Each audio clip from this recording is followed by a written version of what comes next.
right. Good morning, good afternoon, beautiful people. It is me, Regina Queen Love, and we are here for another edition of the FOA show. And that stands for the Freedom Owners Association show. And if you didn't know, now you know. We have a special guest here with us today. He goes by the name of Rick the Wealth Coach. Give him a warm welcome. Thank you, Rick, for being here. So tell the people a little bit about yourself. Let me do it properly, okay? And I don't want to give y'all too much because nobody tells his story better than he does. But he's seen it all, he's heard it all, and he's came to tell us his gems on success and starting from anywhere to becoming a successful freedom owner. And without giving away too many details, I'm going to go ahead and let him share more. Thank you, Rick. Take it away. What a pleasure it is to be here, Queen, and you're certainly out a queen of love. What the world needs now is a love, sweet love. And you, my dear, are the epitome of that. So thank you so much for being kind enough to invite me to come by and grace your courts, because you are a beautiful person. I have a lot of adoration and affection for you in the way that you carry and conduct yourself. And thank you for spreading so much love around the world, because we need it desperately in this time and era that we're living in. And thank you again for being a great example of a young Black woman who's an entrepreneur. And also got that fight up in you. And I just want you to know that I admire you deeply. I consider you a friend. And thank you so much for inviting me. Thank you for coming. Thank you for coming. Now, to get us started, tell the people a little bit about how you got into entrepreneurship and your specialty in the marketplace. Well, I really believe that I started being an entrepreneur. My mother was always selling things. And my mother raised 7 children on the south side of Chicago, 5 boys and 2 girls.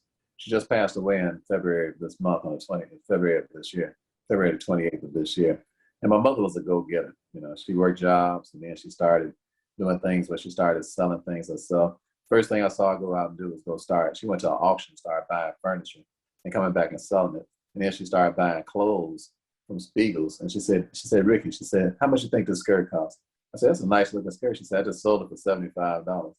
I said, how much you pay for it? She said, 50 cents. I said, same thing I said. That's you talking about a marker. I was like, wow. She said, yeah. She said, yeah. They love me out there. So she used to go out to this little country place and get all this stuff. And I just loved her work ethic and how, and the way she got down. I started my illustrious career of buying and selling at the age of 3, when the ice cream truck would come by. And Queen, I couldn't get no ice cream because we were so broke. We was broke. We couldn't afford the KE. We were just broke. Not broke. That's how broke. That's how broke we were. We were broke. And I couldn't get no ice cream. It was too doggone embarrassing. All the kids sitting there eating their ice cream cone.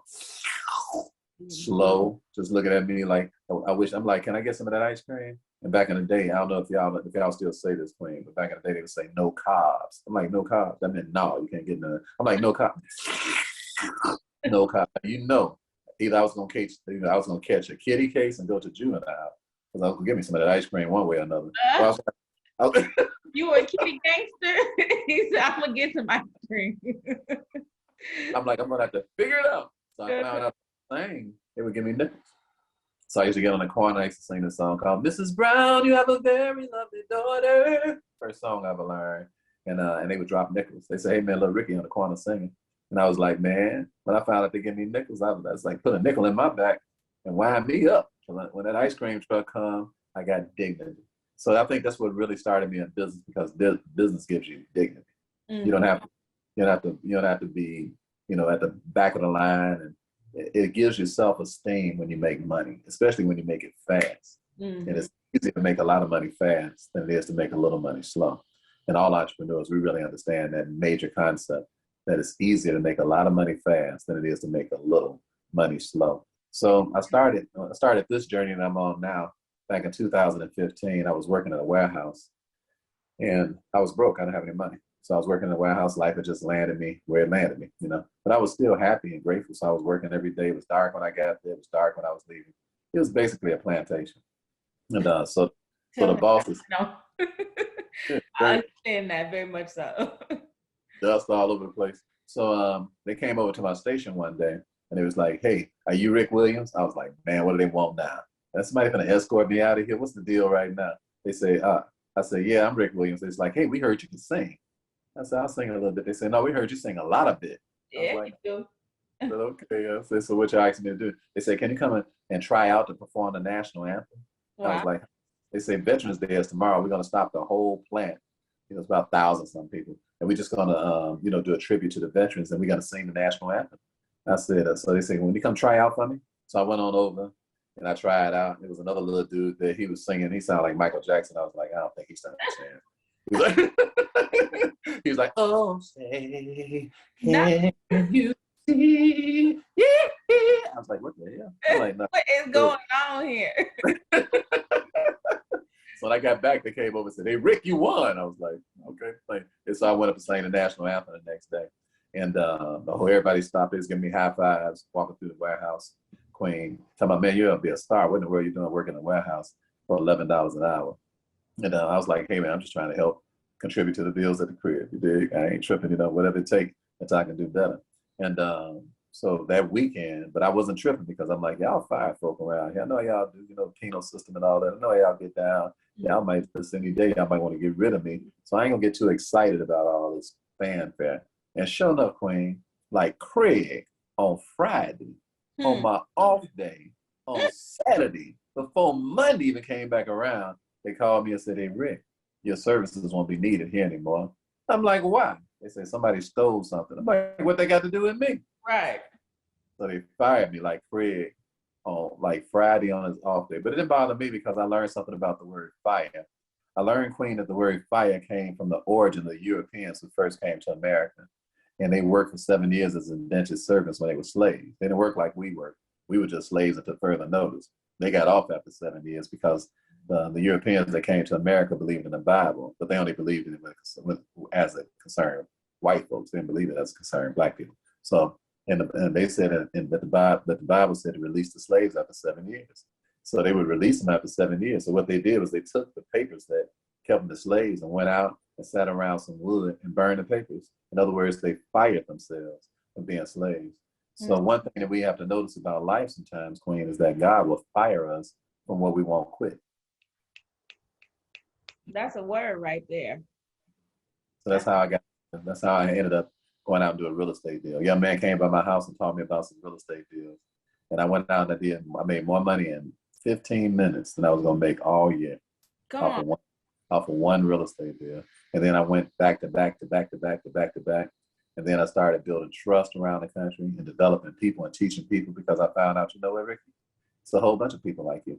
It's a whole bunch of people who would, if somebody would just teach them, they would change. If somebody would just instruct them, they come out them plantations. If somebody would just give them some hope, they would change their lifestyle if they just knew what to do. So I started courses and training and teaching people. And that's what landed me where I'm at right now as Rick the Wealth Coach. And I have a plethora of clients clear across the world. And that's the origin of my story now. I love it. A beautiful story at that. Now, you talked a little bit about how you got your first real estate deal and it was the most money you ever made in 15 minutes, right? But what led up to you becoming kind of this real estate guru and just a coach that's informing people about wealth? When did that transition happen? What courses did you take? Who was that special person you met? Well, a young man came out to one of my plays because I write for stage plays. Okay. So I have a play called The Hustler. The more you know. Yes, yeah. So I have a play called The Hustler, and it'll be our 26th time doing it this year, coming up in October. Love it. So what I do is I take Bible stories and I make them urban, like they happen today. And I have a ministry called Urban Bible Theater. So I teach stuff the way that you can understand it. And so it's entertaining so that everybody can get something out of it. So it's fun, but it's not foolishness. Because I might be funny, but I ain't no joke. Right. Okay, so it's fun, but it ain't foolishness. So we tell the story of Jacob and Esau. I tricked his brother. I played the role of Jacob, and we've done it 25 times. So we were doing our play back in 2016. And we do two things. We give money to people who are either dealing with a violent crime or somebody who's dealing with cancer. I got a little sister, Tisha, that passed away from cancer. And I've got several dead friends and 2 dead nephews that's been shot down in the streets. And the only reason I ain't dead is because of grace and mercy. Because I grew up on the south side of Chicago. I've been tied up in my own crib with duct tape. So I know what it's like being wondering if you're going to be alive in the next few minutes. And, people don't put pistols to my head and just didn't pull a trigger. So I have this burden in my heart to make sure that we clean the streets up and that we give these guys something noble to do, because people ain't half as mean or evil as they are idle. People just need something to do. And when you give people something to do, they change, because trust is the highest form of a human compliment. So when you show a person that you trust them and give them a chore or a task, then you give them dignity. And they get their mind off of their foolishness and get their mind on something that's worthwhile, because they got somebody to be accountable to.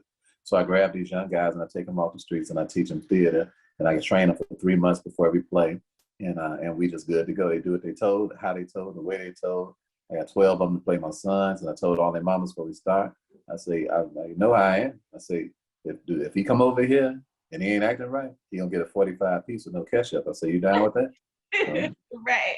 If he in my house, he gotta know the way we roll. We roll. I say, no, we're gonna have fun. I say, you're gonna enjoy yourself, but you're gonna be responsible. I say, so you got a problem with that? They're like, no, I got no problem with that. That's why I'm sending them over there. You dig? So you can take off some weight and send them back here with some doggone sense, So I said, cool, I got your back. You got my back, I got your back. It's all good. So we did our play, and we did it for a young lady named DeAndre Yates. She had a son named DeAndre. DeAndre, we took an offering and gave it to DeAndre 3 days. And the reason that we gave him the money is because DeAndre was at a party here in Indianapolis. He's 13 years old. He just slow dancing with a girl. Play another slow jam. This time make you sleep on a slow jam. He's just trying to get a slow dance on. One of these little dudes get an attitude, grab a pistol, go home and get a pistol, just like these little punks do today. Can't fight, ain't never had a fist fight in their life, but they got guns. And they punks. They got like this real little bad attitude. They get way mad, overzealous, like little sissies. They just get mad about stuff on nothing. Don't be about nothing. You dig? And then they act like this is like you get 2 lives, like it's a video, like it's not real life. He come back and sprays the party and shoot little DeAndre in the head. Shoot little DeAndre, and it ain't got nothing to do with nothing. DeAndre don't even notice it. You dig? He just at the party, and he gets shot in the head. It took 8 surgeries to put DeAndre's head back together. 8 surgeries to glue his head back together. And for years, now he was 21, something like that. And for years, he's just been trying to learn how to talk. For years, he's had 24-hour care. He's alive, miraculously alive. But the quality of his life for 21 years has been almost non-existent because he can't talk, just trying to say legible words. So pray for DeAndre, because he's still fighting for his life as we speak. And his mother, Deandra, she travels around the whole world teaching people how to overcome their kids being shot down. So she's mother that does that. Her name is DeAndre Yates. In fact, she was standing right next to President Obama when he signed a gun law that was stopping all these guns from coming in. But you see, they reversed those laws, and now they allow people just to be able to get guns without you dig. And that's why we just had a shooting right here, and 2 shootings here in Indianapolis recently in the mall with just mad folk, just nutty folk, just walking up, just shooting people they don't even know. And so we do these plays so that we can stop that stuff, so that we can put some spiritual awareness in the air and put some anointing in the air and put the love of God in the air and entertain everybody at the same time and letting them know, hey, you can come to a play, bring your mother, bring your grandmother, bring your grandson, bring your little, everybody gonna enjoy themselves. There ain't gonna be no cussing, there ain't gonna be no crazy acting, great singing, great acting. You're gonna have a good time, and we're gonna give you a good lesson. So we gave that money to DeAndra all 3 days for that. And after that play, a young man came to my house and said, his name was Glenn Matheny. And he said, hey, Rick, I heard, he said, man, did you hire all those actors? I said, yeah. He said, did you teach all those people? I said, yeah. He said, man, you're a genius. You ought to be rich. I said, hallelujah. I said, what you got in mind, dog? He said, real estate with no money down. He said, I can show you how to do real estate with no money down. I'm like, man, that's good, because I ain't got no money. I said, that sounds like a move. Let's bust a move. Right. So he gave me 2 sheets of paper, told me what to do. So I went to a house that was over by Butler University here, and I got it up under contract. All right. And then a guy comes over to buy the house from me. And because he heard me talking about it one night at this meeting, I went to a meeting with a whole bunch of white folks downtown, right down here by where I live at now. Okay. Because when I came here, I was homeless and I had nothing. Now I got a crib right downtown that they paid me $30,000 to move into. Come on. Watch your mouth. Did you hear what I said? They paid me $30,000 to move into here. And it cost me $1 out of my pocket because I understood how to do the deals. After he gave me a 2-hour meeting You know, I was down. I knew what to do. So this young man comes about the house, and his name is Ed. So I said, Ed. He said, Rick, 32,500, Rick. What did he say? What did he say, Coach Rick? Come on. He hitting the walls and stuff. He said 32,500, Rick. As far as I can go. Mm-hmm. So I said, Ed. I said, listen, Ed. I said, didn't I tell you 35,000 before you came over here? He was like, yes, Rick, that's what you said. I said, didn't you hear me sing that to all the people who was listening? Because I didn't get up and say my deal. I sang my deal. Everybody else was like, it's like, anybody got a deal here? It was like, sure, we got a place over here at 433 Walnut. Everybody's boring and stuff. When they got to me, they said, how about you, sir? I said, don't you need a deal? I got one that's really nice. You can get it now if the price is right. They say, wow. I know they got their attention. They said, hey, guy, you rock, guy. Me for the wife. Rock. So I started walking him to the door. Now listen, Queen, and all y'all get this lesson real good. I started walking to the door. I was broke as hell. I didn't have my account, Stellar Homes, didn't even have $1 in it yet. I hadn't even made a deposit. So I walked him to the door and I act like I was rich. He said, 32.5 is the best I can do, Rick. I walked him to the door, open up the door and say, have a good day, Ed. He's like, huh? Come on. I said, have a good day. So y'all got to learn how not to act needy. The number one, the biggest problem with business is when you act needy because people smell blood, you know, and they abuse you, step all over you, mistreat you, and you get what you tolerate. You know, I don't know if you ever saw the movie The King's Ransom with Anthony, what's my man's name? Oh, yeah, that was such a good movie. Was it funny? Was that funny or what? Everybody want to kidnap the dude, right? Well, you remember the little white boy worked at the hot dog stand? And they fired the dude from the hot dog stand. He was out there standing out there. He was acting like he was a hot dog. He was standing out there. So he did something like it. They fired him. So he was like, oh, man. So he went to the pawn shop. So there's a little Chinese lady behind the counter at the pawn shop, right? So he's like, he said, ma'am, how much for all of this? She said, all of that? He said, yeah, all of this. How much? She said, let me see, $200. He said, $200 for all of this? He said, come on, I'm desperate here. She said, oh, you're desperate, huh? He said, yeah. She said, $100. Exactly. That's the moral of the story of life. Let's go. So I told Ed, I said, Ed, everybody heard me singing the other day. And they all be here by this weekend. He said, how about 34.5, Rick? He raised this price before I could say anything. I said, Ed, let's settle for 33,000. Just give me a $3,500 check. I said, 33.5 for you, Ed. I said, write me a $3,500 check right now, and all you owe me is you just owe me the balance at the close. He said, Rick, I don't have my checkbook. I said, I'm on my way to church. When I come out, you think you have it ready? He said, can I meet you at the gas station? I said, sure, Ed. So he wrote me a $3,500 check. Do you know how much money that is? Somebody got fired off $11 an hour job. Yeah. You know how much dignity that bought me? Just the down payment. Down payment. I was like, I made $3,500 in a 10-minute conversation. Mind shift. Very much so. That's so what was that feeling when you did close the deal? Oh, man. Well, I tell you the result, because this is one problem with people when they're trying to sell people things. They always talk about processes and all of that. What we really ought to be talking about is the payoff. You know, because if you really want the payoff bad enough, the process don't even mean it. You know, if you really focused on the payoff of something, then the process don't mean nothing. It's like Steve Urkel when he was talking to Laura. He was always trying to mac to Laura, right? He says, Laura, you're just like Laura, you're just like a movie star. He said, you're just like a star, even though I know I'll never land on you, I just keep trying anyway. I was like, Urkel was macaroni, all right? So when you really want something, the process don't even really matter to you. And that's what we need to learn. We need to learn to concentrate on. I was concentrating on making sure that I can do things I wanted to do. One thing I wanted to do is take my young actors to see Muhammad Ali's funeral.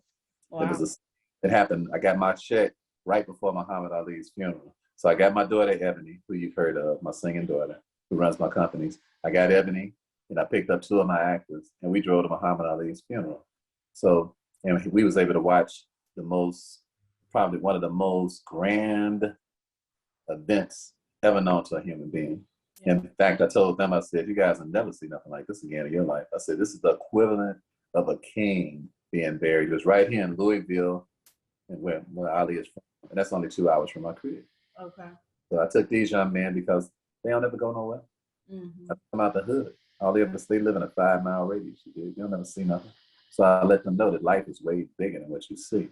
So that's what the money meant to me. But you said, how did I feel? I felt like the king of the hill, because then I could start my process of traveling around the world. That was beginning to be traveling around the world and sending people around the world who ain't never hardly been nowhere. That's 2 things that I get a lot of that make my day worth my day, if that answers your question. I love it. I love it. Thank you. So one thing you mentioned was, what was the young man's name who was shot? DeAndre. So segueing into, I don't want to say more serious, but more talking about authenticity and that mindset that you have. And one thing that I noticed, especially what I like to call the millionaires, the successful people, I like to call them freedom owners, right? You own your freedom. You do what you want to with your time. You do what you want to with your money, right? So one of the biggest challenges I've noticed for people who haven't quite made it to certain levels yet is they haven't realized that your authenticity really is your golden ticket. And one thing I've noticed with you is that you're very authentic. That's a brand new word. Right. So you're very authentic, right? And that is a challenge for a lot of people, not in the sense of you're scared that people won't like you, but it's like opening up, that's taking off. I remember TD Jakes had a sermon one day that said, it's like, taking off you're showing, that's the most bare you can ever be, is to tell somebody your truth, right? Even the parts that you might not feel comfortable sharing. There's some stuff, that you'll share in a heartbeat, but the real things is harder to share. Like, so for me, I lost my mom and my dad at a very early age, right? And my mother was shot and killed. And so it took me a while to start telling that story because there was nobody who could relate to it. So it's weird to be able to to tell that to people, because then you don't want people to pity you. You don't, then that comes with a line of questioning.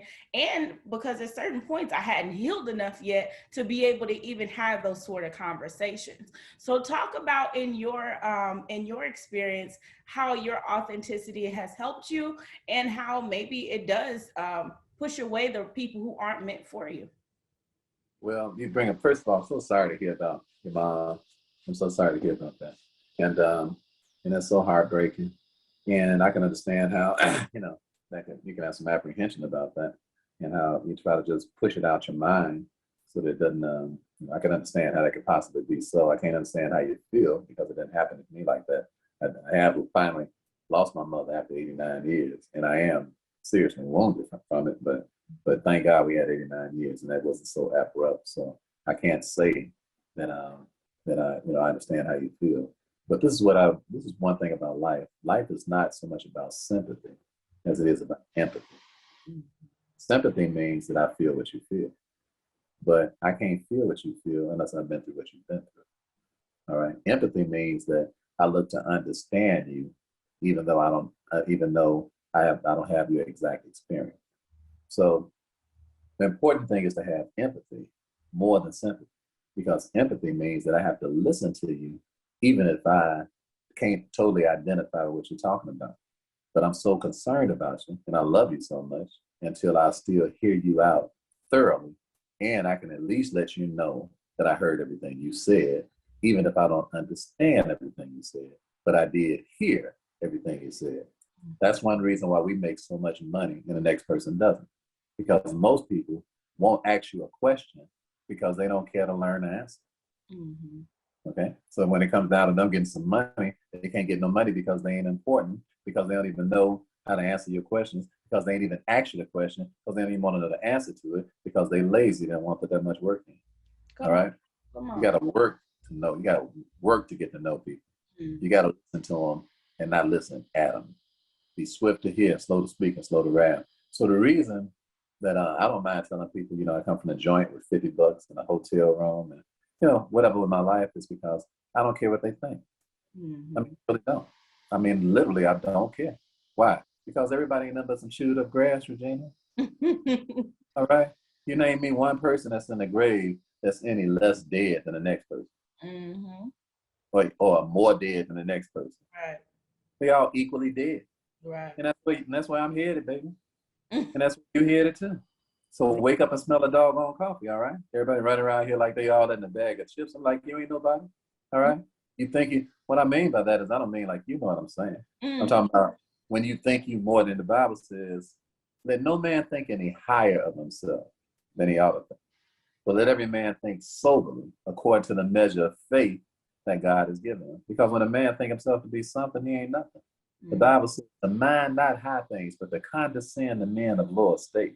Let love be without dissimulation. All right? In other words, don't have no respect to persons of who you love. Love everybody. All right? Ain't nobody no better than nobody else. And just because a person show up with a couple of little wooden nickels, stop kissing their butt. All right? And acting like they more important because they got a little money or something like that. Because God don't like that stuff. He'll push your head back to the white meat. He'll catch up with you. All right? If you want to be a little perpetrating mod and try and start acting like this person more important than this person because he got a little cheddar, you know what I'm saying? So it don't mean nothing to God. And if it don't mean nothing to God, it don't mean nothing to me. Why? Because I got the mind of God. And when you get the mind of God, you stop being intimidated by people and your fear is of God. Yeah. I'm afraid of God, but I'm not afraid of these little poo butt Negroes. All right? They ain't talking about nothing. All right? Move around. That's what you do. Okay? Yeah. Run around like you're important and all that kind of stuff. Because of what? You ain't important. You're important based on service. If you serve people, then you're important to God because he only gave us 3 things to do. He said, when was I hungry and you fed me? Naked and you clothed me? Sick or in prison, you came to visit me? He said, if you do one of those 3 things, you're on my A list. And if you're not doing those 3 things, then you ain't on my A list. And if you ain't on my A list, then that means you're on my other list. You're only on one list of the other. You dig? You're on one side of the tracks of the other one, you dig? So either you're serving folks, God is happy with you, or you're selfish, Mark, and God ain't happy. So I can't be concerned about what you think because that ain't interfere with my service. That's why. I totally agree with you. And I think the more you mature in life and in business, right? Because there's a misconception that when you first start business, like you're supposed to have this persona. And I know I talk funny, child. I got a gumbo of an accent at this point. New Orleans people don't think I sound like I'm from New Orleans, and Kansas City people don't think I sound like I'm from Kansas City anymore. It's just I done lived so many places I don't even know it at this point, right? And then you add news training in there too, so I don't know no more, child. I don't even try to figure it out. I just tell them it is what it is. But one thing that I have realized is that people think that they have to put a persona on when they get into business. And that's like completely the wrong thing to do. So talk a little bit about, I think you're not even the person to answer this question because you're never going to even let somebody pretend to tell you that you have to be a certain way when you do business. I mean, you literally sang at a business deal. It takes a lot of guts to do that. But tell me this, what I would like to ask you, what is one tip that you wish you had known when you were getting into business getting into business in real estate and wealth coaching? So one thing I wish I had known that I know now is to put yourself in front of hungry fish. And that's it. The biggest part of a fishing equation is not the bait, not the rod. It's the idea of a pool of hungry fish. Come on. All right? And people have a tendency to be talking to people who ain't even interested in you. I've had a lot of conversations with people in the past with folks who wasn't even interested. All right? And I still did okay. But since I cut my crowd totally off from people that ain't interested to only people who salivate to get with me, I went from a all right guy to a serious baller. All right. And the way that that's going to happen for you, my dear, that's the way that's going to happen for all of you guys that are listening. It's going to happen because you place yourself in front of the hungry fish. Never sell nobody nothing for the rest of your life. Never solicit another person for the rest of your life. Just be real good. And then place yourself in front of the hungry fish. And then you pick which fish you want and which fish you don't want to be bothered with. Amen. That's what I knew before. And that's how I'm getting down now. Does that make sense? Yes, yes. Very much so, very much so. Totally agree with that. Now, this is just a little hot seat question, okay, to make it a little fun. What's the biggest deal you've ever closed? Biggest deal I've ever closed. I think a church deal. Don't be capping either. No, I'm just joking. You know what that means? That's what the young folks say. Don't be fronting. Make up stuff. Well, I'll tell you the biggest deal I've ever worked on, because I think the most important thing is what you're willing to take a shot at. Yeah. So the biggest deal I've ever worked on is the World Trade Center. Come on. You bid on it? Yeah, no, what happened was that the person who was selling it, it was sold by Larry Silverstein. So Larry, he owns the Utah Jazz. Okay. So he was selling it about 5 years ago. And because I had a lot of commercial properties circulating and commercial deals circulating, they sent the deal to me. So I have a young man that works with me. His name is Wes Young. He's 32 years old. So I showed him my system on how to find these commercial deals. So one of the people sent him a message saying, I heard that you are working on the World Trade building. So we had a meeting with these people, and we were in the middle of negotiations with them for $21 billion. So what happened was that that morning, this is a group of Asian guys, and that morning, somebody put a contract on the building.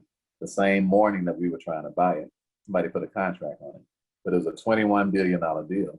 And the reason I'm bringing that up is because a billion ain't nothing but a million with a B. It's just add another zero to 100 million. And you say, so Ricky, you're making it sound so small. What I'm saying is that you get 100% of what you focus on. So if you don't believe that there's no such thing as a $1 billion deal, then that means you just erase the reality of all the money that you just ain't gonna never see, because you ain't gonna never even focus on it. But think about this. If you focus on something much higher than what you're used to, and you only come up with 10% of your focus, then you'll still be 100% better than you are. For sure. Sometimes 1,000% better than you are. That's why when you write yourself a check, and I believe I asked you to do that. Exercise yourself. When you write yourself a check. I don't know that you did, but look how God worked. $1 million check. Yeah, write yourself a check, right. I wrote on the wrong line, look. I still wrote it, so. Hey, that's what happens when you get excited, right? Exactly. It's still $1 million on there. They gonna know what I'm talking about.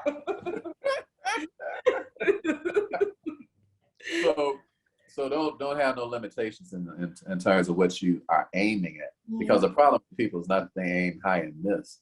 The problem with people is that they aim low and hit. That's what they don't aim high and miss. It's like if you was boxing a midget, you sitting up boxing a midget, you got your dukes up like this, and they keep hitting you in the groin. You're like, ouch, that hurt. Yes. He's like, yeah, but I'm swinging as high as I can, because he can't reach up here. Exactly.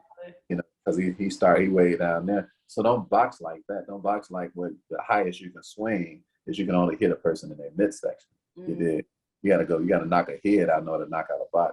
So the attitude that we want to have is that there's no heights that we can't reach. Your goal should make you feel it should be audacious. So, I told you on my thing and my goal for the next 12 months. And I always like to talk about what I'm doing. Okay, because people always talk about man, back in the day, I was killing it. Back in the day, back when I told her she could be my bottom woman. Hey man, snap out of that. All right, them days is over with. Okay, what's going going on now. You be So, taking me to dang on, what you call those films with Dolomite in them? the black exploitation film. Yes, the black exploitation film. That was before my time, okay?